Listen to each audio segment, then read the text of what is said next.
Hello दोस्तों, आपका हमारे चैनल में बहुत बहुत स्वागत है। नहीं विनोद, अब नहीं, अब मुझसे बर्दाश्त नहीं होता। अब मैं नहीं ऐसा करूँगी। नहीं सालू, मैंने उससे वादा किया है, तुम्हें यह काम करना ही पड़ेगा। नहीं विनोद, तुमने वादा किया था तो क्या तुमने मुझसे पूछ के वादा किया था? नहीं, लेकिन तुम्हें यह काम करना ही पड़ेगा। हेलो फ्रेंड्स, मेरा नाम सालू है। मेरी शादी हो चुकी है। मेरी शादी को 5 साल हो चुके थे। मैंने पहले से ही 2 बार मैं प्रेग्नेंट हो चुकी थी, लेकिन दोनों बार मेरी प्रेगनेंसी ख़राब हो चुकी थी। इस बार मैं प्रेग्नेंट थी, लेकिन इस बार भी विनोद चाहता था कि मैं अपनी प्रेगनेंसी ख़राब कर दूं। वह अपने हाथों से मुझे दवाइयाँ लाकर देता था और मुझ पर दबाव बनाता था कि तुम अपनी प्रेगनेंसी ख़राब कर दो। हाय रे मेरी किस्मत! मुझे ये समझ में नहीं आ रही थी कि आखिर ये विनोद करना क्यों चाहता है। यह लोग ऐसा क्यों चाहते हैं?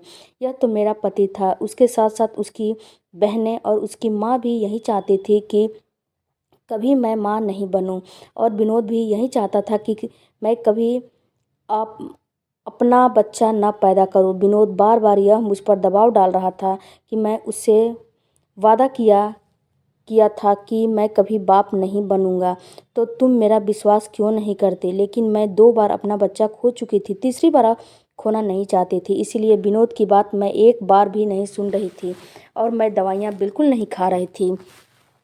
एक बार मैं विनोद से बोली कि आखिर तुम ऐसा मेरे साथ क्यों कर रहे हो? तुम विनोद, मुझे बताओ कि आखिर मेरे साथ ऐसा क्यों कर रहे हो? क्या तुम्हें अपने पिता होने का खुशी नहीं है? क्या तुम्हें एक बाप होने का कोई भी अधिकार नहीं है? क्या तुम एक बाप नहीं होना चाहते हो? तब विनोद ने मुझे बताया कि देखो सालू, मेरी बहन को एक बार बेटा हो चुका था। जब वह दूसरी बार प्रेग्नेंट हो चुकी थी, तब वह अपना बच्चा खराब करने जा रही थी पैसों के लिए। तब मैंने उसको रोका और बोला कि देखो पूजा, तुम अपना बच्चा मत खराब करो। तब पूजा ने रोते हुए मुझसे बोला कि भैया, इतनी कमाई हमारे घर में नहीं है कि दो दो बच्चे का खर्चा मुझे मुझसे चलेगा। तब मैंने पूजा को समझा रहा था, लेकिन पूजा समझने को तैयार नहीं थी। पूजा बार बार बोल रही थी कि मेरे पति भी नौकरी चाकरी छोड़ के घर पर बैठे हैं और मैं इस बच्चे को इस दुनिया में नहीं लाना चाहती हूँ, और ऊपर से अगर लड़की हो गई तो और भी लेने के देने पड़ेंगे। ऊपर से पढ़ाओ लिखाओ, इतना खर्चा करो, उसके बाद दहेज देकर उसकी शादी करो। उसकी पढ़ाई लिखाई के ऊपर भी तो खर्चा और भी मेरे ऊपर बढ़ जाएगा। मैं इस बच्चे को जन्म नहीं देना चाहती हूँ और मैं जानती हूँ कि इस बार मेरी लड़की ही होगी। पूजा को मैं यह विश्वास दिला दिला रहा था कि पूजा, तेरे बड़ा भाई अभी जिंदा है। अभी तक तुझे चिंता करने की ज़रूरत नहीं है। जो मेरा है वो सारा तेरा भी तो है। जब तेरा बच्चा हो जाएगा तो मैं इसे गोद ले लूँगा। अब तो संतुष्ट है ना? लेकिन पूजा इस बात को मान नहीं रही थी। पूजा बोली कि कहने और करने में काफ़ी अंतर होता है भैया। मैं पूजा से बोला कि तेरा भैया जो वादा करता है वो करके दिखाता है। तेरे बच्चे को अभी इसी समय से मैं गोद लेता हूँ। लेकिन पूजा बोली कि जब आपका बच्चा होगा तब आप मेरे बच्चे को गोद नहीं लेंगे और उसके में अंतर करने लगेंगे। इसीलिए मैं नहीं चाहती कि मेरा बच्चा इस दुनिया में आए और जो है तकलीफ़ की ज़िंदगी जिए। तब मैं पूजा को एक वादा किया, मैं कभी भी अपना बच्चा इस दुनिया में नहीं लाऊंगा। और जब पूजा का बच्चा हुआ और वह भी बेटी, तो पूजा ने मुझे हॉस्पिटल से फ़ोन किया और बोला कि लो भैया, बेटी हो गई है, अब इसको गोद ले लो और इसके शादी ब्याह केवल तुम ही करोगे, मैं नहीं करूँगी।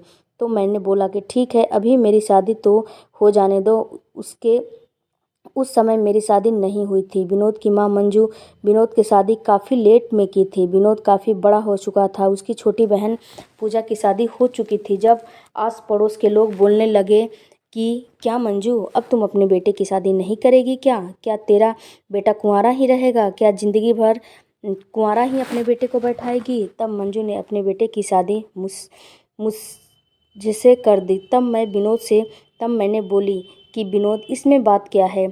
यह कोई बहुत बड़ी बात नहीं है। यह कोई ज़रूरी नहीं है कि तुम उस बच्चे को गोद ले लोगे तो तुम्हारा बच्चा इस दुनिया में नहीं आएगा। तुम उस बच्चे को भी इस दुनिया में लाओ और इसको भी गोद ले लो। हम दोनों मिलकर एक समान दोनों को प्यार करेंगे और हम दोनों माता पिता दो बच्चों का बन जाएंगे। इसके बाद मैं बच्चा अब पैदा नहीं करूँगी। एक मेरे यही दोनों बच्चे रहेंगे। लेकिन विनोद मेरी बात मानने को तैयार नहीं था। विनोद पिछली 2 बार मेरी प्रेगनेंसी ख़राब कर चुका था, जो कि मैं जान भी नहीं पाई थी और अनजाने में सब चीज़ हो गया था। विनोद मेरे खाने में कुछ मिलाकर मुझे दे देता था और मैं खा लेती थी। इसी में विनोद की माँ भी शामिल थी। लेकिन इस बार मैं विनोद की एक बात नहीं सुनी थी और विनोद की माँ रोज़ रोज़ मेरे ऊपर दबाव बनाती थी। मेरा दिमाग में एक दिन यह बात आया कि यह इतनी सी बात के लिए विनोद दबाव बना रहा है। यह तो समझ आता है कि विनोद अपनी बहन पूजा के लिए वादा किया है, लेकिन मंजू जी जो कि मेरी सास हैं, मेरे ऊपर दबाव क्यों बना रही हैं? मेरी सास क्यों नहीं चाहती कि वो दादी बन जाए? दुनिया की सबसे बड़ी खुशी की बात होती है दादी बनना, लेकिन वह क्यों नहीं चाहती? इसके पीछे का राज मुझे पता करना ही था। और इतनी सी छोटी बात के लिए विनोद कभी भी इतना मेरे ऊपर दबाव नहीं बनाता था।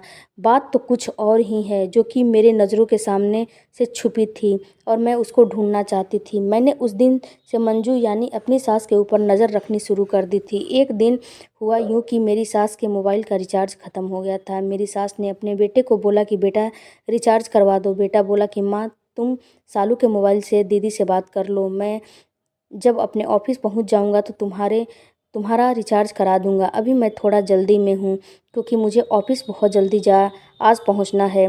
इतना कहते हुए विनोद ने अपना बैग उठाया और ऑफिस के लिए निकल गया। विनोद मुझे पीछे से आवाज़ लगाकर बोला, सालू मम्मी को मोबाइल दे देना, नंबर लगा के दीदी का बात करने के लिए। मम्मी दीदी से बात करना चाहती है। मैं भी अपनी सासू माँ को मोबाइल में नंबर लगाकर दे दी। मैंने सोचा कि मेरी सासू माँ मेरे ही सामने बैठकर बात करेंगी, लेकिन ऐसा तो कुछ नहीं हुआ। जो ही फ़ोन दीदी ने रिसीव किया तो हमारी सासू माँ उठकर और दौड़ के अपने कमरे में चली गई और अंदर से दरवाज़ा बंद करके और अपनी बेटी से बहुत धीमी धीमी आवाज़ों में बातें करने लगी। ये सारी बातें मुझे चुभने लगी और मैं ये सारी बातें जानने की कोशिश कर रही थी और मुझे शक होने लगा था। मैं सुनना चाहती थी लेकिन मैं सुनती कैसे? तब मैंने अपनी दिमाग का इस्तेमाल किया और अपनी सासू माँ के दरवाजे को खटखटाया और बोला कि सासू माँ 1 मिनट मोबाइल दीजिए, मैं अपना नेट ऑफ़ करना भूल गई थी। नेट बेवजह का खर्च हो जाएगा तो दिन भर मुझे ऐसे ही देखना पड़ेगा बिना नेट का और मेरा मोबाइल भी बिल्कुल बंद हो जाएगा। सासू माँ के हाथ से मोबाइल लेकर और उसमें का रिकॉर्डिंग स्टार्ट कर दिया। हालांकि सासू माँ को स्मार्टफ़ोन के बारे में बहुत ज़्यादा नॉलेज नहीं था, जो कि उनको समझ नहीं आया। तब माँ बेटी तकरीबन 1 घंटे के वार्तालाप की माँ बेटी का चल रहा था। उसके बाद सासू माँ ने मुझे लाकर मोबाइल दिया। मैं झट से अपने कमरे में उठकर गई और मोबाइल की रिकॉर्डिंग सुनने लगी। मोबाइल की रिकॉर्डिंग सुनने के बाद तो मानो मेरे पैरों तले ज़मीन ही खिसक गए, मेरे ऊपर आसमान ही टूट गया कि ये इतनी सारी साजिश मेरे पीठ पीछे मेरी सासू माँ और मेरी ननद कर रही हैं। मेरी सासू माँ और मेरी ननद दोनों लोग यही बातें कर रहे थे कि किसी भी तरह करके इस बच्चे को गिराया जाए, नहीं तो यह सारा चीज़ मेरे हाथों से चला जाएगा। तब मेरी सासू माँ बोल रही थी कि ऐसा कैसे चला जाएगा? मैं इतने दिनों से इस चीज़ का इंतज़ार कर रही थी और जब समय आया तो ये चला जाएगा। मैं इतनी आसानी से इस चीज़ को जाने नहीं दूंगी। बेटा अभी तक मैं जीवित हूँ, मैं विनोद के किसी भी बच्चे को इस दुनिया में नहीं आने दूंगी और इतनी आसानी से सारा चीज़ अपने हाथों से नहीं जाने दूंगी। तुम बिल्कुल भी चिंता मत करो, मैं कुछ करती हूँ। लेकिन उनकी बेटी पूजा तो यही जिद पकड़ के बैठी थी कि तुम लोगों से एक लड़की नहीं संभाली जाती। तुम 2 माँ बेटे मिलकर उस लड़की को दवा नहीं पिला पा रहे हो और वह लड़की दिन पर दिन अपनी मनमानी करती जा रही है और जब 4 महीने हो जाएगा तो बच्चा खराब भी नहीं होगा। अब तो ऐसा लगता है कि मम्मी अभी यही आप भी यही चाहती हैं हो कि विनोद का इस दुनिया में वारिस आ जाए। तब उसकी मम्मी बोल रही थी कि अरे नहीं बेटा, जब विनोद का इस दुनिया में वारिस आ जाएगा तब हमारे हाथ क्या लगेगा? हमारे हाथ तो कुछ भी नहीं लगेगा तब। इसीलिए इसीलिए इसकी शादी भी नहीं कर रही थी, लेकिन यह मोहल्ले वाले मुझे परेशान करके इसकी शादी करने पर मुझे मजबूर कर दिए थे। इसीलिए मुझे इसकी शादी करनी पड़ी। इसके बाद उनकी बेटी पूजा दबाव बनाते हुए बोली कि ऐसे दवा नहीं खा रही है तो कुछ चीज़ में मिला के उसको दवा खिला दो, खाने में ही मिला के उसको दवा खिला दो। इतना सुनने के बाद तो बात और इतना सुनने के बाद तो और भी बातें मेरे दिमाग में सुलझने की बजाय और भी उलझ गईं और मेरे पास पैरों तले ज़मीन ही खिसक गए कि आखिर यह मेरे बच्चे के पीछे इतनी हाथ धो के क्यों पड़े हैं, इससे इसको क्या लेना देना है। और तो और मेरी ननद ने यह भी सिखा रही थी कि अपनी माँ को कि इसको खाने में कुछ मिलाकर दे दो, इससे इसका बच्चा गिर जाए। अब तो मैं बिल्कुल ही सतर्क हो चुकी थी कि यह लोग मेरे साथ कुछ भी कर सकते हैं, इसीलिए मैं फूँक फूँक के अपना कदम रख रही थी और मैं इन लोगों के हाथ से एक गिलास पानी भी नहीं पी रही थी। शाम को जब विनोद आया तो मंजू मेरी सास ने बहुत प्यार से चाय बनाया और अपने बेटे को बोला कि बेटा इसमें दवाइयाँ मिलाकर सालू को दे दो। तो विनोद ने मेरे चाय में दवा मिला दिया और मिलाकर मुझे लाकर बड़े प्यार से चाय पीने के लिए दिया। मैं समझ चुकी थी कि चाय में इन लोगों ने कुछ ज़रूर मिलाया होगा और मैं गुस्से के मारे चाय को जानबूझकर फेंक दी और विनोद को अपने से जानबूझकर दूर रख रही थी। और मैं विनोद के हाथों से चाय लेकर फेंक दिया और बोला कि तुम माँ बेटे मिलकर मेरे बच्चे को मारना चाहते हो। तुम लोगों ने इसमें दवा मिलाकर मेरे लिए लाए हो ना। मैं यह चाय कभी नहीं पीऊँगी और अपने दरवाजे में लॉक लगा लिया और मैं बोली कि मैं तुम लोगों के हाथ से कुछ नहीं खाऊंगी और ना ही कुछ पीऊँगी। इतना कहने के बाद विनोद को बाहर करके मैं दरवाज़ा बंद कर दी। विनोद ने बहुत कोशिश की दरवाज़ा खुलवाने को, लेकिन मैंने दरवाज़ा नहीं खोला। विनोद बिल्कुल परेशान हो गया था और वह रात भर बाहर ही सोया। जब विनोद सुबह में चला गया तब मैंने दरवाज़ा खोला और रात को भूख भी तो लगी थी। रात को खाना मैंने नहीं खाया था और रात को दरवाज़ा भी मैंने नहीं खोला था। डर के मारे मैं नहीं खोल रही थी और मैं नहीं उन लोगों का बनाया हुआ खा रही थी कि माँ बेटे ज़बरदस्ती मिलकर मेरे मुंह में दवा ना खिला दी। उसके बाद जब मैंने सुबह उठा और अपने से खाना बनाकर खा लिया और किसी के लिए कुछ नहीं बनाया, मेरी गुस्सा तो 7वें आकाश पे चढ़ी हुई थी। विनोद की माँ इसी समय का तलाश कर रही थी कि विनोद कब ऑफिस जाए और मैं अपनी बेटी से बातें करूं। मैं भी दिमाग लगाया और विनोद की माँ का मोबाइल साइलेंट करके छुपा दिया। विनोद के चले जाने के कुछ ही देर के बाद वह अपना मोबाइल ढूंढने लगी। उनका मोबाइल नहीं मिला। अब उन्होंने बोला कि अब मैं क्या करूं? तब उन्होंने बोला, सालू तुम अपना मोबाइल ज़रा दे दो, मुझे बात करनी है पूजा से। तब मैंने अपनी रिकॉर्डिंग ऑन करके और मोबाइल अपनी सासू माँ को धीरे से दे दिया। खुद टीवी देखने बैठ गई और मैंने बोला कि आप बात करिए और मैं आपका मोबाइल ढूंढ रही हूँ। सासू माँ फिर से अपने कमरे में जाकर अपनी बेटी से घंटों घंटों बातें करने लगी और अंदर से दरवाज़ा कुंडी भी लगा दिया था। 1 घंटे के बाद मेरा मोबाइल लेकर आई और मुझे मेरा मोबाइल देकर बोली, क्या मेरा मोबाइल मिल गया? मैंने बोला, हाँ माँ जी, आपका मोबाइल बिस्तर के नीचे ही गिरा था। उसका कुछ बटन दब गया था जिससे कि आपका मोबाइल साइलेंट हो चुका था। मैंने जब ढूंढा तो आपका मोबाइल मिल गया। जब सासू माँ अपने मोबाइल लेकर चली गई तब मैंने झट से कमरे में गया और फिर से उनकी रिकॉर्डिंग सुनने लगी।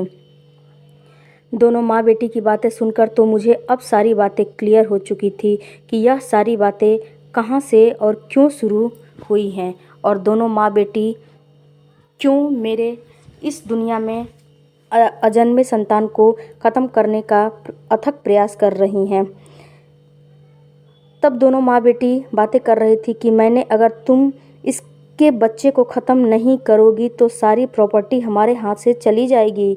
मेरी ननद अपनी माँ पर दबाव बना रही थी कि किसी भी तरह विनोद के बच्चे को ख़त्म कर दो, नहीं तो प्रॉपर्टी हाथ नहीं लगेगी। और उसकी माँ बोल रही थी कि तुम मेरी इकलौती ही संतान है।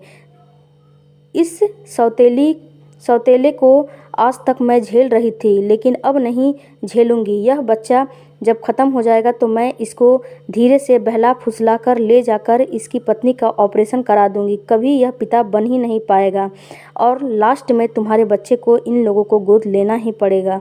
और मैं ऐसा सिचुएशन क्रिएट करूंगी कि इन लोगों को तुम्हारे ही बच्चे को गोद लेना पड़ेगा। और तुमसे तो विनोद ने वादा भी तो किया है, इन लोगों का जितना भी जायदाद है सारा का सारा तुम्हारे नाम हो जाएगा। मैं तो इस सौतेलों से बिल्कुल परेशान हो चुकी थी। तब मुझे सारी बातें धीरे धीरे समझ में आने लगी और मैं बैठकर बहुत रोई कि मैं विनोद को कितना गलत समझ बैठी थी। जब जबकि विनोद बिल्कुल बेकसूर था। विनोद ये भी नहीं जानता था कि इसके पीठ पीछे इसके सौतेली माँ और इसकी बहन क्या गुल खिला रही हैं। मैंने विनोद के आने का इंतज़ार करने लगी। जब शाम को विनोद आया तो मैं उनका झट से हाथ पकड़कर अपने कमरे में ले गई और अंदर से दरवाज़ा बंद कर दिया। वैसे भी विनोद की माँ को विनोद से बहुत ज़्यादा लगाव नहीं था, बल्कि विनोद के बच्चे से उनको लगाव था। मैंने विनोद को अपने सर पे हाथ रखने को बोला और बोला कि आप मुझे, मैं जो भी बोलूँगी आप सच सच उस सवालों का जवाब देंगे। विनोद ने बोला कि ठीक है, क्या पूछना चाहती हो, पूछो। विनोद से मैंने बोला कि क्या मंजू आपकी सौतेली माँ है ना? तब विनोद ने बोला कि हाँ, मंजू मेरी सौतेली माँ है। जब मैं पैदा हुआ था तब मेरी माँ इस दुनिया को अलविदा कह गई थी। तब से लेकर आज तक यहीं हमारी माँ ने पाला पोसा है और यहाँ तक मुझे पहुँचाया है। जब मेरे पापा ने उनसे शादी कर लिया तब इससे पूजा हुई और पूजा के होने के बाद ही मेरे पापा का भी देहांत हो गया। तब से लेकर आज तक हम दोनों भाई बहन को माँ और बाप दोनों का प्यार मुझे मंजू माँ ने ही दिया है। मैं इस दुनिया में किसी को कुछ नहीं जानता हूँ, केवल मैं अपनी माँ को ही भगवान मानता हूँ और यही मेरे लिए सब कुछ है। इतना सुनने के बाद मेरे आंखों से आंसू आने लगे कि विनोद कितने सच्चे इंसान है।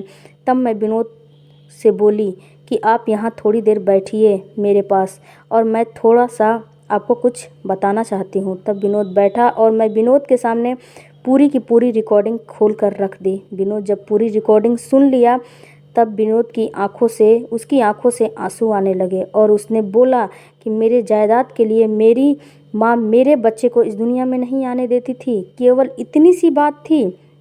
यह बात मुझे समझ नहीं आ रही थी और मैंने पहले से ही अपने 2 बच्चों को अपने हाथों से मार दिया। इस बच्चे को भी मारने के लिए मैं तुम्हारे ऊपर दबाव बना रहा था। इतना कह के विनोद फूट फूट के रोने लगा और विनोद मुझसे माफ़िया मांगने लगा।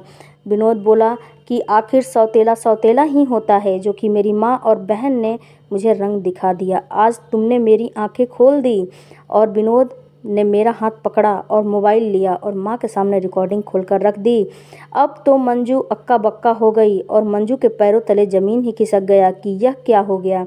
तब मंजू ने बोला कि हाँ, मैं प्रॉपर्टी के लिए ही यह सब कर रही थी। आज तक मैं अपने घर में सांप को पाला इसीलिए कि कल को तुम मेरी लाठी बनोगे और यह सारा प्रॉपर्टी मेरी इकलौती बेटी पूजा के नाम हो जाएगी। यह तो वही बात है ना, सांप भी मर जाए लाठी भी न टूटे, विनोद ने बोला। तब उसकी माँ बोली, हम दोनों माँ बेटी एक साथ रहेंगे और तुम्हें बेदखल कर देंगे जब तुम्हारा जायदाद अपने नाम करा लेंगे तो।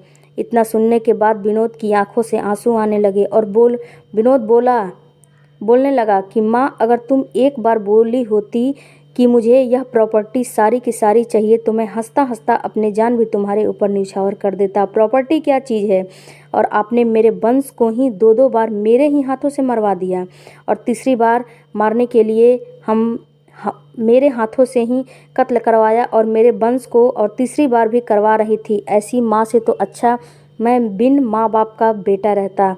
और विनोद ने मेरा हाथ पकड़ा और बोला कि यह सारा घर, यह सारी प्रॉपर्टी आपकी है। मुझे आपसे कुछ नहीं चाहिए, एक फूटी कौड़ी नहीं चाहिए और मैं इस घर को छोड़कर कहीं और जा रहा हूँ अपनी पत्नी को लेकर और अपनी दुनिया बसा लूँगा। तब विनोद और मैं दूसरे शहर में आ गए और अपना हंसता खेलता परिवार बसा लिए। विनोद मेरा काफ़ी ख्याल रखता था। देखते ही देखते वह पल आ गया जिस पल में बहुत ही खूबसूरत मैंने एक बेटे को जन्म दिया। हमारी छोटी सी दुनिया में हम दोनों बहुत ही मस्त थे और हम लोग कभी भी पलट के मंजू और मंजू के बेटी के पीछे नहीं देखा कि वह माँ बेटी क्या कर रही हैं, और कभी भी हम लोगों ने प्रॉपर्टी का लालच नहीं किया और हम लोगों ने भूल गया कि हमारी कोई ननद और हमारी कोई सास भी थी। दोस्तों, कहते हैं ना कि सौतेली सौतेली ही होती है, लेकिन सौतेली माँ कभी असली माँ भी बन जाती है, ऐसा भी देखा गया है। लेकिन यह जिसके किस्मत में माँ का प्यार होता है उसी को मिलता है, लेकिन सभी के किस्मत में, सभी के भाग्य में सौतेली माँ का प्यार नसीब नहीं होता है। सौतेली सौतेली ही होती है, सौतेली बाप हो या फिर सौतेली माँ हो। तो आप लोगों को इस कहानी से क्या सीखने को मिली है, मुझे कमेंट करके ज़रूर बताइएगा। मिलते हैं अगले वीडियो में, तब तक धन्यवाद। और हाँ दोस्तों, मेरे चैनल को आप लोग सब्सक्राइब नहीं कर रहे हो, सब्सक्राइब ज़रूर करिएगा। Thank you.